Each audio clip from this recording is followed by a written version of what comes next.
လေပြေယူကလေးတုံတိုက်ခတ်လို့ຫນွေဦးရဲ့လှကပိုပြီးပေါ်လွင်နေငူဝပွင့်ဖက်တွေလမ်းပေါ်မှာကျဲဖြန့်လို့မြေပလန်းကလေးရွှေရောင်လွှမ်းနေတယ်တကြော့ပြန်လာတဲ့တော်ငယ်ကလေးရဲ့တန်တာ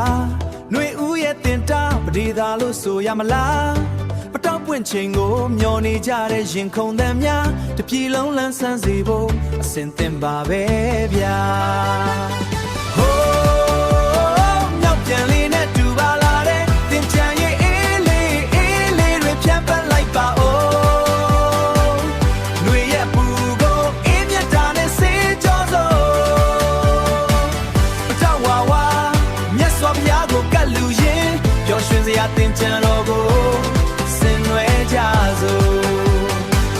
အလှဆုံးຫນွေရဲ့ညာနေခင်းလေးမှာပတောင်နှံသင်းပြန်လို့စိတ်ကြည်နူးရတယ်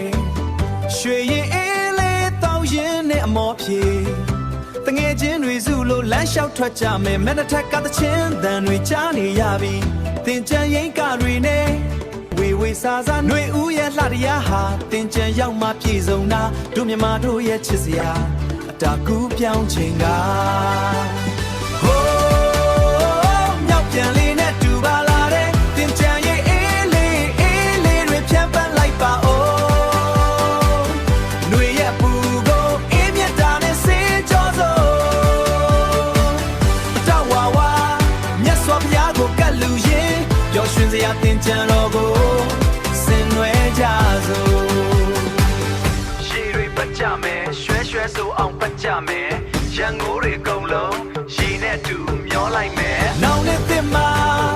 အားလုံးပဲပြုံးနိုင်ကြစေຫນွေဦးအလှနဲ့တူအတာပွဲတော်ဆင်နွှဲလေ